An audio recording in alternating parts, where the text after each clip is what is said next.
Hello बच्चों, आज के इस लेक्चर में हम लोग मैकेनिक्स के यूनिट 4 के कुछ एमसीक्यू को डिस्कस करेंगे। यूनिट 4 का जो एमसीक्यू है उसको कई पार्ट में हम लोग डिस्कस करेंगे। आज का जो लेक्चर है मेरा ये पार्ट फर्स्ट होगा। इसके बाद आने वाले दिनों में हम लोग पार्ट 2 और पार्ट 3 भी डिस्कस करेंगे। ओके, इन एमसीक्यू को आप अच्छे से देखिए तथा कहीं भी अगर कोई डाउट होता हो तो उसको आप टेलीग्राम पे या व्हाट्सएप पे कमेंट करके पूछ सकते हैं। उसका लिंक डिस्क्रिप्शन बॉक्स में दिया गया है और व्हाट्सएप नंबर भी दिया गया है, वहाँ जाके आप अपने किसी भी डाउट को क्लियर कर सकते हैं। ठीक, देखिए फर्स्ट क्वेश्चन कर रहा है the equation of motion of a particle falling vertically downward in a resisting medium is. ठीक, इक्वेशन ऑफ मोशन दिया गया है, इससे आप फेमिलियर हैं। M d two x upon d t square is equal to m g minus m k v cube. उसके बाद फिर करा कि if v is terminal velocity then value of k क्या होगा। चार ऑप्शन आपको स्क्रीन पे दिखाई दे रहे हैं। ठीक, तो देखिए काफ़ी इजी क्वेश्चन है। इस तरह क्वेश्चन आपने सॉल्व भी किया होगा। तो सबसे पहले देखिए, जैसे ही वी को हम टर्मिनल वेलोसिटी कर रहे हैं तो टर्मिनल वेलोसिटी कहने का मतलब क्या है, टर्मिनल वेलोसिटी कैसे डिफाइन होगा। टर्मिनल वेलोसिटी जब डिफाइन किए होंगे आप तो आप देखे होंगे वहाँ लिखा जाता है कि जब क्या हो, डाउनवर्ड एक्सेलरेशन जो हो जीरो हो। अगर डाउन पार्टिकल फॉल हो रहा है अंडर ग्रेविटी और किसी रेजिस्टिंग मीडियम में तो उस पार्टिकल की वेलोसिटी टर्मिनल वेलोसिटी तब कहलाएगी जब उसका एक्सेलरेशन क्या हो जाता है, जीरो हो जाता है। इसका मतलब देखिए dx बाई dt जो होता है ये क्या होता है, आपका वेलोसिटी होता है और 2 टाइम्स अगर इसी को इंटीग्रेट कर देते डिफ्रेंशिएट कर देते हैं तो एक्सेलरेशन होता है। तो इसका मतलब क्या है, जो इक्वेशन है इसमें m इंटू ए है, ये जो d two x by d t square है इसको क्या कहेंगे, एक्सेलरेशन कहेंगे, is equal to m g minus k v cube है। अब v को साफ साफ बताया है कि टर्मिनल वेलोसिटी है, इसका मतलब और फॉल हो रहा है बॉडी अंडर ग्रेविटी, तो इसका मतलब क्या है, v टर्मिनल वेलोसिटी तभी होगा जब a का वैल्यू मतलब d two x upon d t square का वैल्यू क्या होगा, वाइनिस हो जाएगा, जीरो हो जाएगा। इसका मतलब दिए गए इक्वेशन में लेफ्ट हैंड साइड का जो पूरा का पूरा वैल्यू है वो क्या हो जाएगा, आपका जीरो हो जाएगा। और क्या बचेगा, is equal to m g minus m k v cube. क्या बचेगा, यम के वी क्यूब बचेगा। ठीक, अब यहाँ से के का वैल्यू आप इजीली निकाल सकते हैं। इसको फर्दर आप सॉल्व करेंगे तो जब इधर आ जाएगा यम को लेफ्ट हैंड साइड में भेज देंगे तो मान लीजिए यम को लेफ्ट हैंड साइड भेजे तो एम जी इक्वल टू क्या हो जाएगा, यम के वी क्यूब हो जाएगा। यम से हम क्या हो गया, कैंसिल हो गया और के का वैल्यू क्या आएगा, जी अपॉन वी क्यूब आएगा। इसका मतलब जो वैल्यू यहाँ के का होगा क्या होगा, जी अपॉन वी क्यूब होगा। ओके, तो यहाँ से हम क्या करेंगे, कौन सा ऑप्शन करेक्ट लगाएंगे, जी अपॉन वी क्यूब वाला ऑप्शन करेक्ट लगाएंगे। ठीक, तो इसका मतलब सी नंबर ऑप्शन जो होगा आपका क्या होगा, करेक्ट ऑप्शन होगा। जी अपॉन वी क्यूब जो होगा इसका क्या होगा, के का वैल्यू होगा।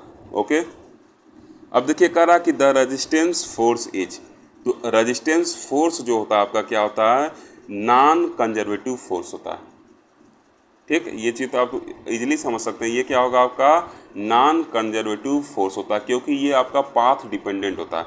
मान लीजिए कोई बॉडी है, ये मूव कर रही है बॉडी, इस पर अगर सामने से इस पर फोर्स लगा रहे हैं तो उसका सामने से फोर्स लगाएंगे तो कुछ और रेजिस्टेंस क्रिएट करेगा, ऊपर से फोर्स लगा रहे हैं तो कुछ और रिएक्टेंस करेगा। मतलब कोई बॉडी मूव कर रहा है, आप उसको सामने से धक्का लगा रहे हैं तो उसका कुछ और इफेक्ट होगा, ऊपर से धक्का लगा रहे हैं तो कुछ क्या होगा और उसका इफेक्ट होगा।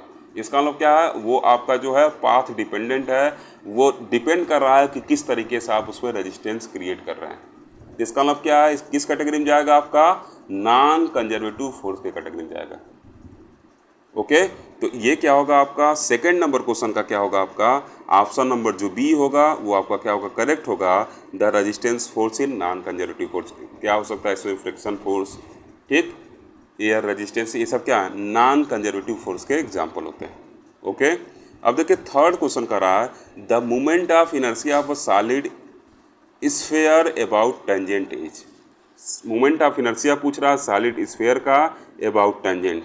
ठीक, तो उसको भी आप मोमेंट ऑफ इनर्शिया निकालेंगे जब टेंजेंट के अबाउट तो क्या होगा, देखिए सबसे पहले सॉलिड स्फीयर का अगर मोमेंट ऑफ इनर्शिया, आप देखिए इसको बीएससी फर्स्ट सेमेस्टर के मैकेनिक्स में, फिजिक्स का जो मैकेनिक्स था उसमें मोमेंट ऑफ इनर्शिया को अच्छे से पढ़ चुके होंगे। मैं सजेस्ट करूंगा कि आप जाके वहाँ से एक बार उसको रिकॉल कर लीजिए वैल्यू, या आप कहेंगे तो मैं मोमेंट ऑफ इनर्शिया का पूरा एक डेटा शीट प्रोवाइड कर दूंगा, किस बॉडी का किस एक्सिस के अबाउट क्या होता है, आप उसको देख सकते हैं और याद भी कर सकते हैं ताकि एग्जाम में कैलकुलेशन का टाइम आपका बचे। ठीक, तो देखिए यहाँ से क्या होगा, एक सॉलिड स्फीयर बनाया मैंने, अब जो इसके यहाँ से पास करता है, सेंटर से जो पास करेगा उसके अबाउट क्या होता है मोमेंट ऑफ इनर्शिया 2/5 mr² होगा। लेकिन यहाँ देखिए रेडियस क्या ए है तो m² कर देंगे, कोई बात नहीं। ठीक, अब किसके अबाउट पूछ रहा है, अबाउट द टेंजेंट, टेंजेंट के अबाउट पूछ रहा है, तो क्या करेंगे पैरेलल एक्सिस थ्योरम लगाते हैं। तो पैरेलल एक्सिस थ्योरम मतलब मोमेंट ऑफ इनर्शिया सेंटर के अबाउट, ठीक, और फिर क्या होगा प्लस मास इनटू इसके डिस्टेंस का स्क्वायर, तो मास क्या है इसका m है दिया गया है, और रेडियस कितना a है तो क्या हो जाएगा 2/5 ma² प्लस ma², और जब आप इसको सॉल्व करेंगे तो क्या आ जाएगा 7/5 ma²। ओके, तो इसका मतलब क्या होगा आपका सी नंबर ऑप्शन जो होगा करेक्ट होगा। ठीक, देखिए ये सब मोमेंट ऑफ इनर्शिया वगैरह टॉपिक बहुत आसान रहता है अगर आप कॉन्सेप्ट क्लियर किए हैं। Parallel axis theorem, perpendicular axis theorem अगर आप समझ चुके हैं, उसको रियलाइज कर रहे हैं, रट रहे हैं तब दिक्कत होगा, रियलाइज कर रहे हैं कि वास्तव में वो क्या कहना चाह रहा है, उसका क्या सेंस है, तो आप मोमेंट ऑफ इनर्शिया में गलती होने का चांस बहुत कम रहता है। अब देखिए कह रहा है moment of inertia of ring about its diameter is, ring का मोमेंट ऑफ इनर्शिया पूछ रहा है उसके डायमीटर के अबाउट। तो देखिए रिंग का मोमेंट ऑफ इनर्शिया आप जान रहे हैं किस एक्सिस के about, about an axis passing through its centre, about an axis passing through its centre and perpendicular to the plane of ring, तो वो क्या होता है आपका ma² होता है। ठीक, चूंकि 3D पिक्चर बनाना स्क्रीन पे पॉसिबल नहीं है, मान ले रहा है मैं ये वाला है, लेकिन ये इसको मानिएगा ऊपर से नीचे, मतलब आपके स्क्रीन में से ऊपर से नीचे गया हुआ है ये लाइन। ठीक, जो लाइन मैं बनाया हूँ इस लाइन को क्या कहेंगे मोमेंट ऑफ इनर्शिया ऑफ, मतलब इस लाइन को क्या कहेंगे कि ऐसा लाइन है जो उसके सेंटर से पास कर रहा है किसके रिंग से, और उसके रिंग के प्लेन से क्या है परपेंडिकुलर है। ओके, अब मान ले रहे हैं ये क्या आपका डायमीटर है। ठीक, एक्स एक्सिस के लॉन्ग, वाई एक्सिस के लॉन्ग, आप किधर भी मान लीजिए कोई दिक्कत नहीं है। ठीक, तो इस पे क्या करेंगे परपेंडिकुलर एक्सिस थ्योरम हम अप्लाई करेंगे। चूँकि जो रिंग है इसका मास जो है इक्वली डिस्ट्रीब्यूटेड है, सिमेट्रिकल है, इसका मतलब जो इसके अबाउट मोमेंट ऑफ इनर्शिया होगा वही इसके अबाउट मोमेंट ऑफ इनर्शिया होगा। तो पैरेलल एक्सिस थ्योरम क्या बताता है, अगर हम इसको IZ मान लें, जो सेंटर से IZ, ध्यान से सुनिएगा क्या कर रहे हैं, थोड़ा दिक्कत हो रहा होगा आपको समझने में क्योंकि स्क्रीन पे इसको एक्सप्लेन करना पॉसिबल नहीं है अच्छे से। तो IZ क्या है, IZ वो एक्सिस है जो सेंटर ऑफ रिंग से पास कर रहा है और क्या है उसके परपेंडिकुलर है, और इसको मैंने क्या माना है IX माना है, और इसको क्या माना है IY माना है। ये क्या है उसके सेंटर से पास कर रहा है लेकिन एलॉन्ग द डायमीटर है जो उसके रिंग के प्लेन में लाई कर रहा है।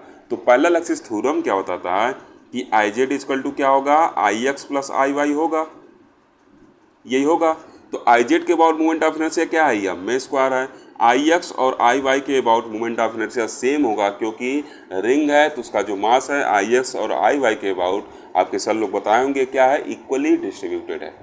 तो उस टाइम मान ले रहे हैं मोमेंट ऑफ इनर्शिया दोनों का क्या I है, तो यहाँ क्या हो जाएगा 2I हो जाएगा।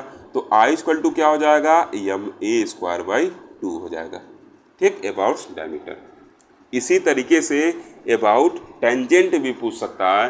तो जब अबाउट टेंजेंट पूछेगा तो अब डायमीटर के लॉन्ग मिल गया तो यहाँ से क्या करेगा डायमीटर के लॉन्ग वाला ma²/2 कर दीजिएगा और प्लस ma² ऐड कर दीजिएगा, तब वहाँ पर क्या लगेगा आपका पैरेलल एक्सिस थ्योरम लगेगा। तो चीज़ों को समझते हुए चलिएगा, वहाँ पे आपका पैरेलल एक्सिस थ्योरम लगेगा। तो अबाउट डायमीटर ma²/2 होगा, लेकिन अबाउट टेंजेंट क्या हो जाएगा ma²/2 प्लस ma², इसका मतलब क्या हो जाएगा 3ma²/2। ओके, तो यहाँ पे देखिए क्या होगा डायमीटर के अबाउट जो इसका मोमेंट ऑफ इनर्शिया होगा वो क्या होगा ma²/2 के बराबर होगा।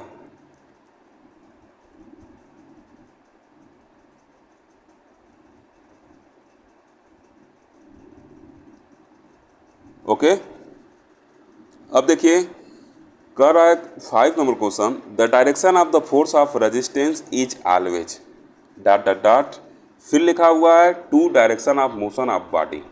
तो देखिए direction of resistance, force of resistance है तो जाहिर सी बात है जैसे ही रेजिस्टेंस का नाम आया इसका मतलब क्या करेगा, ये मोशन को रेजिस्ट करने का काम करेगा, अपोज करने का काम करेगा। मतलब इसका डायरेक्शन, अगर मोशन क्या हो रहा है, कुछ ऐसे हो रहा है, राइट डायरेक्शन में हो रहा है, तो क्या होगा ये, मतलब लेफ्ट से राइट अगर मोशन हो रहा है तो जो रेजिस्टेंस है, जो रेजिस्टिव फोर्स है वो क्या लगेगा, राइट से लेफ्ट लगेगा। अगर उसी डायरेक्शन में लगा तब कहाँ रेजिस्टेंस फोर्स रहेगा, वो उसके अपोजिट डायरेक्शन में रहेगा, तभी क्या कहलाता है, वो रेजिस्टेंस फोर्स कहलाता है। इसका मतलब क्या होगा, जो फिल इन द ब्लैंक्स वाला ऑप्शन है वहाँ पे क्या होगा, आपका अपोजिट डायरेक्शन वाला सही होगा, क्योंकि रेजिस्टेंस बॉडी के मोशन के हमेशा अपोजिट डायरेक्शन में एक्ट होते हैं रेजिस्टिव फोर्स। ओके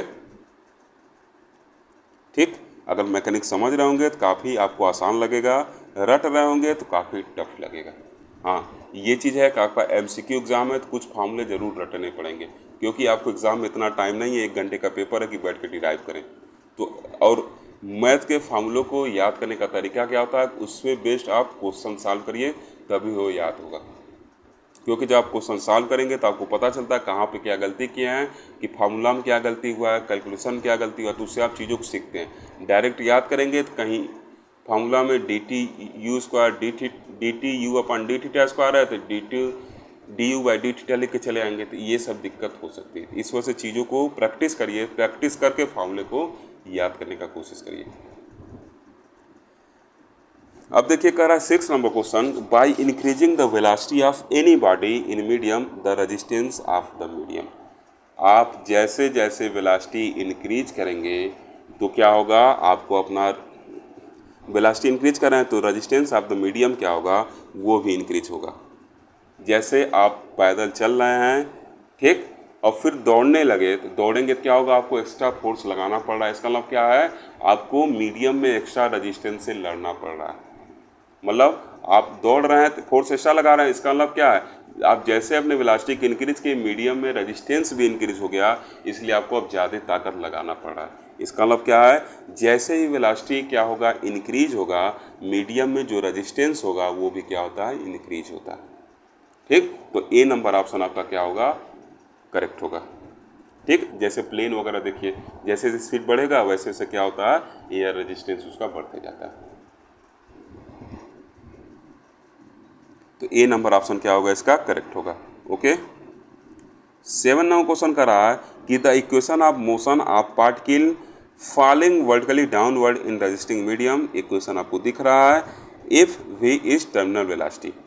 तो देखिए सबसे पहले ऐसे इक्वेशन को देखिए, तो आपको अभी तो फर्स्ट क्वेश्चन बताएं कैसे सॉल्व करके निकालेंगे, लेकिन एक ट्रिक समझ लीजिए कि अगर v जो आपका टर्मिनल वेलोसिटी है तो ये एक्सेलेरेशन 0 होना चाहिए।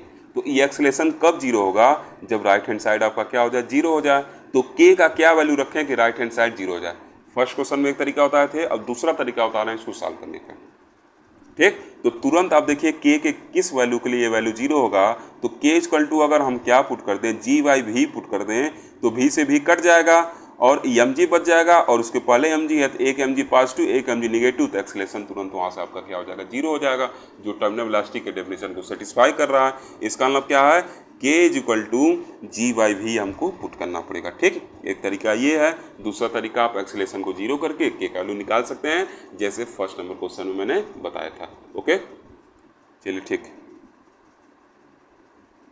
अब देखिए ये 8 नंबर क्वेश्चन का रहा है कि if a particle is falling under gravity, ठीक है फॉल होने दीजिए, इन अ रजिस्टिंग मीडियम, किसी रजिस्टिंग मीडियम में कोई पार्टिकल फॉल हो रहा है अंडर ग्रेविटी, ठीक है, then the velocity v comma when downward acceleration is 0 is called. इसी को क्या कहते हैं, अभी तो डिस्कस किया हम लोग फर्स्ट क्वेश्चन में और 7 नंबर क्वेश्चन में भी, कि जब एक्सेलेरेशन 0 हो जाए और पार्टिकल फॉल हो रहा है अंडर ग्रेविटी, तो जो वेलोसिटी होती है उसी को लिमिटिंग वेलोसिटी या टर्मिनल वेलोसिटी कहते हैं। ये आप लोग क्लास में पढ़े होंगे। ठीक, इसका मतलब क्या, आपका जो ऑप्शन नंबर सी है वो करेक्ट होगा, ए एंड बी बोथ वाला ऑप्शन। ओके 9 नंबर क्वेश्चन देखिए, कह रहा है कि the moment of inertia of uniform rod of length 2a and mass m about the axis perpendicular to the rod through the centre of the rod each. ठीक, एक rod है आपका, एक ये आपका रॉड है जिसका लेंथ क्या है 2a है। ठीक, तो कह रहा है कि इस रॉड और मास क्या है इसका कैपिटल M दिया है। कह रहा है कि आप मोमेंट ऑफ इनर्शिया था ये रॉड का उस एक्सिस के बाद जो इसके परपेंडिकुलर है तथा उसके सेंटर से पास कर रहा है। ठीक, तो आप देखिए पढ़े होंगे, डायरेक्ट मैं बता रहा हूँ, यम यल स्क्वायर बाई 12 करके पढ़े होंगे, मैकेनिक्स वाले को देखिएगा आप, या क्लास में सर लोग बताए होंगे। अगर यल इसका पूरा लेंथ है तो इसके सेंटर से जो पास करता है क्या होता है, ml स्क्वायर बाई 12 होता है। कुछ डेटा आपको याद करना पड़ेगा, मैं पहले बताया हूँ, लेकिन प्रैक्टिस करके याद करने का कोशिश करिएगा। तो ml स्क्वायर बाई 12 होता है। अब यल क्या हो गया आपका 2a हो गया है, तो यल की जगह जैसे हम 2a सब्स्टिट्यूट करेंगे तो ऊपर क्या हो जाएगा आपका 4a स्क्वायर हो जाएगा, और इस 4 से ये 12 कटेगा 3 टाइम्स जाएगा। ठीक, तो क्या हो जाएगा m स्क्वायर बाई 3 होगा। इसका मतलब क्या होगा आपका ऑप्शन नंबर जो ए होगा वो क्या होगा करेक्ट होगा। अब देखिए इसी में ये भी पूछ सकता है कि इस एंड के अबाउट बता दीजिए, ये भी पूछ सकता है कि आप बता दीजिए किसी एक एंड के अबाउट। ठीक, तो जब एंड के अबाउट आप बताएंगे तो तुरंत आपको पैरेलल एक्सिस थ्योरम लगाना पड़ेगा। ठीक, तो जब पैरेलल एक्सिस थ्योरम आप लगाएंगे तो अब देखिए क्या हो गया, सेंटर ये है तो इधर का डिस्टेंस a होगा और इधर का भी डिस्टेंस क्या होगा a होगा। तो इसके अबाउट हमको मोमेंट ऑफ इनर्शिया पता चल गया, क्या होगा ma स्क्वायर बाई 3 होगा। तो इसका मतलब ma square by 3 plus mass into इसका डिस्टेंस यहाँ से, तो ma square by 3 plus ma square कितना हो जाएगा 4/3 ma स्क्वायर। ठीक, उसके बाद निकल जाएगा। दूसरा, चलिए पहले इसको डिस्कस कर लेते हैं क्वेश्चन, एक ही सब बताएंगे तो आप कंफ्यूज हो सकते हैं। तो देखिए 1/3 ma स्क्वायर हो गया। अब देखिए दूसरा क्वेश्चन इस पे मैं बनाया हूँ, रॉड थ्रो एंड इन, तो ये क्या हो जाएगा 4/3 ma स्क्वायर हो जाएगा। ठीक, तीसरी पॉसिबिलिटी इसमें क्या बनती है, मान लीजिए रॉड है आपका सेंटर से पास कर रहा है, कह दे कि सेंटर से हम इस रॉड को सेंटर से a/2 डिस्टेंस में रोटेट करना चाहते हैं। अब एक बार क्या कहा, सेंटर के थ्रू रोटेट करना चाह रहे हैं तो उसके करस्पॉन्डिंग हम लोग मोमेंट ऑफ इनर्शिया देखिए ma स्क्वायर बाई 3। एक बार कहा कि हम इस एंड के अबाउट रोटेट करना चाहते हैं इस रॉड को, तो उसके अबाउट क्या मोमेंट ऑफ इनर्शिया निकला ma स्क्वायर बाई 3, मतलब 4 ma स्क्वायर बाई 3 निकला।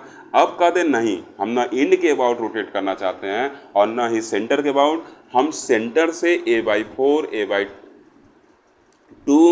3a/2 ऐसे करके मतलब कह दे कि इतने डिस्टेंस पे हम क्या करना चाहते हैं, रोटेट करना चाहते हैं। तो जाहिर सी बात है जब उतने डिस्टेंस पे रोटेट करना चाहते हैं तो उसमें भी क्या होगा, पैरेलल एक्सिस थ्योरम लगेगा, जैसे एंड के लिए लगाए हैं।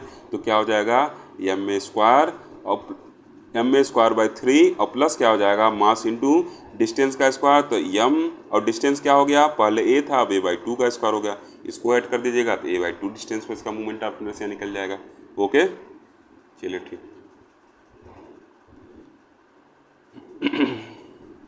ठीक, अब देखिए 14 क्वेश्चन हम लोग देख ही लिए हैं, 4/3 ma स्क्वायर होगा, इंड उसके रॉड के इंड के अबाउट अगर रोटेट करें तो। ओके, अब देखिए 11th नंबर क्वेश्चन 11वां क्वेश्चन कर रहा है कि the moment of inertia of rectangular plate है ऑफ साइड 2a 2b है, और कह रहा है कि बताइए mass about an axis perpendicular to plate. ठीक है, चलिए बता देते हैं।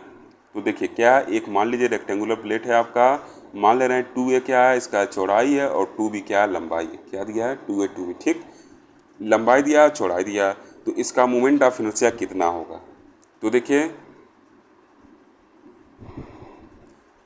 मोमेंट ऑफ इनर्शिया अगर रॉड था तो उसका कितना था, लंबाई l था तो कितना था ml स्क्वायर बाई 12 हम लोग देखे हैं, और अगर मान लीजिए 20 का चौड़ाई है तो चौड़ाई भी इसमें क्या ऐड हो जाता है और क्या हो जाता है mb स्क्वायर बाई 12 हो जाता है। क्लियर है ये चीज़, अपने l लेंथ है, b क्या है उस रॉड का ब्रेथ है। ठीक, तो वही मतलब क्या होगा, रेक्टेंगुलर रॉड हो गया। तो अब देखिए l जो है मान लीजिए 2a है और b जो है 2b है, इसको आप ले आके सब्स्टिट्यूट कर दीजिए। तो जैसे आप सब्स्टिट्यूट करेंगे तो आपका जो वैल्यू आएगा 1/3 ma square plus b square करके आएगा। इसका मतलब जो ऑप्शन नंबर बी होगा आपका होगा वो क्या होगा, करेक्ट होगा। ठीक, 1/3 ma square plus b square. मैं इसलिए थोड़ा डायरेक्ट बता रहा हूँ क्योंकि आप फर्स्ट सेम में पढ़ चुके हैं तो आपका कॉन्सेप्ट तो क्लियर होगा, दोबारा इसमें आपके सर लोग पढ़ाए होंगे, तो चीज़ों को समझते हुए चलिएगा। अभी देखिए हम रेक्टेंगुलर के सेंटर के और बताए हैं, एग्जाम में ऐसे पूछ सकता है कि सेंटर से नहीं हम घुमाना चाहते हैं, हम ऐसे इसको घुमाना चाहते हैं, तो दूसरा केस हो जाएगा। तो ये सब केस भी आप पढ़ते रहिएगा, मतलब इसके डायगोनल के अबाउट हम घुमाना चाहते हैं। अब देखिए कह रहा है कि the moment of circumference of a circle about an axis through centre is, ठीक। तो सर्किल या रिंग, बात एक ही, अगर रिंग और सर्किल आप कह सकते हैं कि एक ही बात है उसमें। तो देखिए यहाँ से अगर आप देखना चाहें तो कह रहा है कि the moment of inertia of circumference of circle about an axis through centre, तो इसी के अबाउट निकालना है, डायमीटर के अबाउट। तो अभी रिंग का हम लोग डायमीटर के अबाउट देखे ही थे, कितना आया था m square by 2, same case है, इसका भी क्या आ जाएगा आपका एम स्क्वायर बाई 2 आ जाएगा। ओके, अब देखिए 13वां क्वेश्चन कह रहा कि the M I of spherical shell of radius a and mass m about a diameter each, ठीक। इसको भी आप इजली कर ले जाएंगे, इसका क्या होगा आपका सी नंबर ऑप्शन करेक्ट होगा। ओके, डायरेक्ट बता रहा हूँ, आप सॉल्व कर लेंगे इस उम्मीद में मैं हूँ, इसलिए डायरेक्ट बता रहा हूँ। फिर भी अगर कोई दिक्कत है तो इसका सलूशन आपको व्हाट्सएप पे या टेलीग्राम पे, जहाँ आपको सुविधा आप ले सकते हैं, हर एक लिंक, हर एक प्लेलिस्ट आपके डिस्क्रिप्शन बॉक्स में, आपको डिस्क्रिप्शन बॉक्स में मिल जाएगा। अब देखिए 14वां क्वेश्चन कह रहा है कि if the equation of central orbit is, ये दिया गया है, कह रहा है then the law of forces, अगर आर इक्वल टू इतना है तो कौन सा फोर्स इस पर अप्लाई हो रहा है। ये सब भी एमसीक्यू, इंपॉर्टेंट एमसीक्यू की कैटेगरी में आते हैं, ठीक। तो पूछ रहा है इसमें से कि कौन सा लॉ इस पर क्या होगा अप्लाई होगा। तो देखिए लिखा हुआ है ना, आर इक्वल टू दिया है, तो यू इक्वल टू क्या होता है 1/r होता है, तो यू जो होगा क्या हो जाएगा 1 plus cos theta upon 2a हो जाएगा, ठीक। अब यहाँ से इस कास थीटा का वैल्यू निकाल के आप सॉल्व करिएगा। कास थीटा है तो इसको कास 2 थीटा वाला फार्मूला लगा के इसको छोटा कर सकते हैं। तो अगर इसको फार्मूला लगाएंगे कास 2 थीटा वाला, तो क्या हो जाएगा कास स्क्वायर 2 थीटा माइनस 1 हो जाएगा, 1 से 1 कैंसिल हो जाएगा, तो क्या हो जाएगा 1/a cos square 2 theta by 2 आ जाएगा, ठीक। अब फिर जो हम जानते हैं फोर्स का फार्मूला होता है वो क्या होता है f equal to h square u square, और फिर क्या होता है u plus d u upon d theta square. तो इसी में हमको क्या करना है वैल्यू पुट करके पता लगाना है कि कौन सा फोर्स लग रहा है, कौन सा लॉ ऑफ फोर्स लग रहा है, इनवर्स स्क्वायर लग रहा है कि लीनियर लग रहा है कि कौन सा लग रहा है, ठीक। तो इसी में आप क्या करिएगा वैल्यू को ला के सब्स्टिट्यूट करिएगा, यू का वैल्यू मिल गया, अब d u by d theta निकालिएगा और फिर d t u by d theta square निकालिएगा। तो जो आप इसको निकाल के पुट करेंगे, तो पुट करने पर आप देखेंगे कि जो आपका यफ आएगा वो क्या होगा यू स्क्वायर के डायरेक्टली प्रोपोर्शनल होगा। इसका मतलब क्या है u का वैल्यू क्या है 1/r है, तो f is directly proportional to 1/r square. इसका मतलब ये फोर्स क्या है इनवर्स स्क्वायर फोर्स को क्या कर रहा है फॉलो कर रहा है, ठीक। तो बी वाला ऑप्शन जो होगा आपका करेक्ट होगा। इस तरह क्वेश्चन को आप पढ़िए, काफ़ी अच्छे क्वेश्चन है और काफ़ी इजी है। अब देखिए 15वां क्वेश्चन, ये तो आप पढ़े होंगे, फार्मूला आपको याद भी होगा। The differential equation of central orbit in polar form is, ये तो आपको सब याद होना चाहिए। क्या होगा ए नंबर ऑप्शन जो होगा इसका करेक्ट होगा d u by d theta square plus u is equal to p h square by equal to p divided by h square u square. Okay, 16वां क्वेश्चन कर रहा है कि a particle describe the angular spiral, दिया गया r का value, ठीक, under a force to the pole then the law of central forces, कौन सा लॉ इसमें लगेगा। इसको भी आप आसानी से सॉल्व कर सकते हैं। सेम वही टेक्निक है जो हम लोग इस वाले क्वेश्चन में 14 नंबर वाले क्वेश्चन में क्या किया अप्लाई किए हैं। आर को क्या करना पड़ेगा यू के टर्म में कन्वर्ट करके डिफरेंशिएट करना पड़ेगा, और आपको पता है कि जो फोर्स वाला फार्मूला है उसमें इसके वैल्यू को सब्स्टिट्यूट करना है, ठीक। उसमें ला कर आप वैल्यू सब्स्टिट्यूट करिएगा तो वहाँ से देखिएगा, आप देखिए पी दिया तो वहाँ पे हम ये रख लेंगे D u upon d theta square plus you और साथ में क्या रहेगा एच स्क्वायर ई स्क्वायर। अब यहाँ पे हम क्या कर लेंगे पी लिख लेंगे। क्लियर है। वहाँ पे एफ दिया था तो यहाँ पे एफ रखे थे। ठीक 14 क्वेश्चन में। अब यहाँ ला के इसके वैल्यू को आप रख के सॉल्व करिएगा, डिफ्रेंशिएट करिएगा, u इक्वल टू 1/r हो जाएगा तो वहाँ से r का वैल्यू लिख लीजिएगा du बाई डी थीटा, फिर d2 u by d theta square निकालिएगा, वैल्यू सब्स्टिट्यूट करेगा। और जब आप सब्स्टिट्यूट करेंगे तो आप पाएंगे कि जो वैल्यू आएगा वो आपका ये सी नंबर ऑप्शन करेक्ट आएगा। P is directly proportional to 1/r³ के क्या होगा बराबर मिलेगा। ठीक, यहाँ से इसको आप सॉल्व करिएगा तो आपको ये वैल्यू मिलता हुआ नजर आएगा। ओके, तो जो ये फोर्स होगा, ये जो फोर्स होगा यहाँ पे P वो क्या होगा आपके R के थर्ड पावर के इनवर्सली प्रोपोर्शनल होगा। ओके, फिलहाल इस लेक्चर में हम लोग 16 क्वेश्चन तक डिस्कस किए हैं। आगे मैं कोशिश करूंगा कम से कम 2 पार्ट और दिया जाए, और जितने भी एमसीक्यू दिए जा रहे हैं आपको इम्पॉर्टेंट एमसीक्यू भी दिए जा रहे हैं। इस क्वेश्चन को अच्छे से पढ़िए तथा ज़्यादा से ज़्यादा शेयर करिए, चैनल को सब्सक्राइब करिए और कमेंट करके बताइए कैसा आपको ये लेक्चर लग रहा है। ताकि आप कमेंट करेंगे, अपना वैल्यूएबल फीडबैक देंगे तो उससे इंसान मोटिवेट होगा तो और ज़्यादा लेक्चर बनाएगा। क्योंकि टाइम बहुत कम है, तो अगर मोटिवेशन मिलेगा तभी लेक्चर बना पाऊंगा। अदरवाइज़ DDU इंट्रेंस एग्ज़ाम की भी तैयारी मैं करा रहा हूँ तो उसमें टाइम मैं ज़्यादा दे रहा हूँ। तो अगर आपको कमेंट करेंगे तो उससे पता चलेगा कि हाँ आपको ज़रूरत है, तभी लेक्चर आपको दिया जाएगा। Okay, thank you.